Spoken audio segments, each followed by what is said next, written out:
สบายดีท่านผู้ชมมื้อนี้พบกับ2สีไลชาแนลเนาะมื้อนี้เฮาจะเลาะบ้านพี่น้องเลาะบ้านเกิดของข้าพเจ้าเองแล้วก็สิเลาะแล้วก็วิถีชีวิตของชนเผ่าบรูว่าเป็นจังไดไปรับชมนี่วิถีชีวิตก็ตักน้ำพี่น้องตักน้ำแล้วก็น้ำกินพี่น้องแล้วก็เฮ็ดกินหรือว่าต่างๆใส่ในเงินครัวพี่น้องเขาเจ้ามาจากตำหนักกับประมาณนี้เนาะบรรยากาศอยู่ในบ้านพี่น้องยามนี้ก็หนาวพี่น้องหนาวพออยู่สมควรหนาวแท้หนาวว่าพี่น้องเย็นแล้วก็บรรยากาศครึมๆอยู่พี่น้องคือฝนสิตกแบบเจ้าเก็บมาข้ามเนาะต่อยมาข้ามพี่น้องนี่คือต้นมันต้นเนาะประชาชนอยู่ในบ้านก็ปลูกมันต้นส่วนลายหารายได้พี่น้องหารายได้ครอบครัวกับชีวิตแบบบ้านๆพี่น้องบ่ได้มีอาชีพการงานนี่ยังมีแต่ว่าแบบเฮ็ดเวียกแบบเอาเหือเอาแหงพี่น้องหาเงินหาคำประมาณจังซี่เลยพี่น้องเลยอยู่ในบ้านบรรยากาศนี่คือการตำสิ้นพี่น้องเขาเรียกว่าตำสิ้นตีนโมเมนสิ้นมุกกะพี่น้องกับประมาณจังซี่เลยจนพอบรูสุดลายกะตำสิ้นแล้วก็หากินแบบลายก็นั่งเป็นกลุ่มแล้วก็นั่งปิงไฟจัดตอกเด้อพี่น้องยามหนาวกะจังซี่แหละสุดลายยามหนาวกะนั่งฟิงไฟอยู่ในบ้าน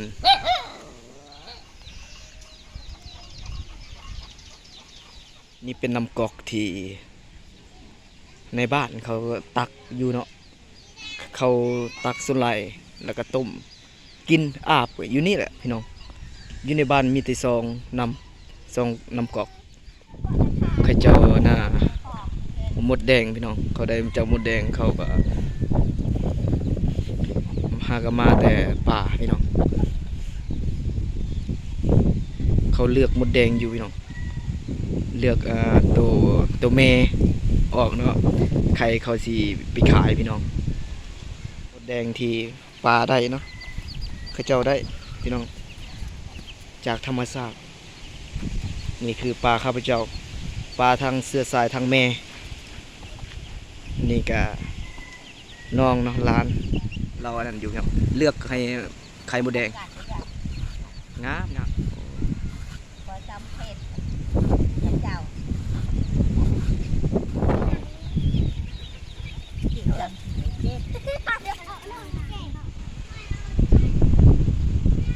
ในบ้านนี่ก็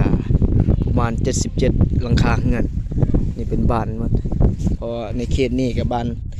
านใหญ่ก็คือบ้านข้าพเจ้านี่เนาะหมดเขตในเขตนี้แต่ทางนับทางบ้านน้อยบ้านใหญ่ก็ประมาณ100 ปลายหลังคาเรือนพี่น้องนี่ลูกกระดิ่งงัวพี่น้อง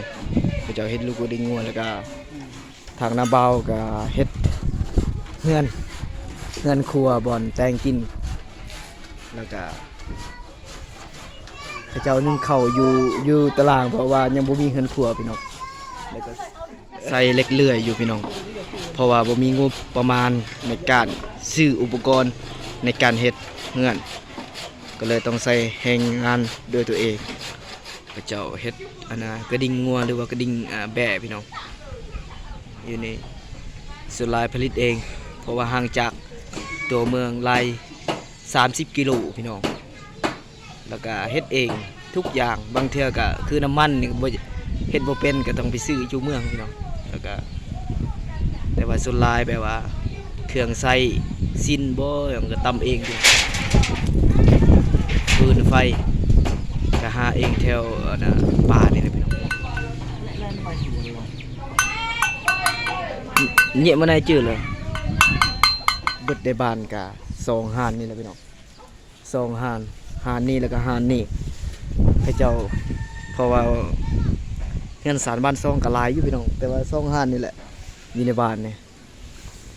ก็2ไอ้น้องนี่นะเขาให้เจ้าตั้งหาน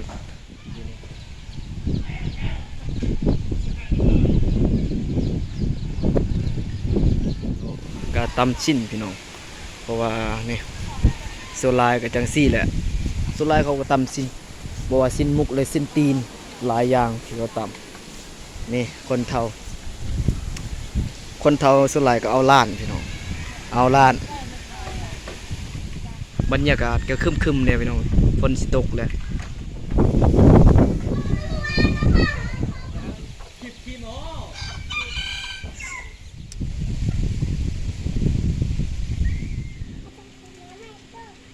เล็กพี่น้อง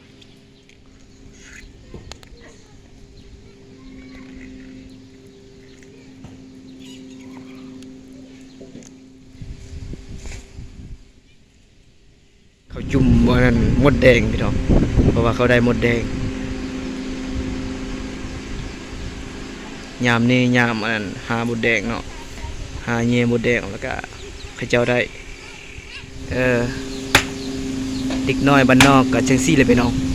ซอยพ่อแม่อันน่ะตัดพื้นเพื่อสิดังไฟเนาะตัดฟืนก็จังซี่แหละ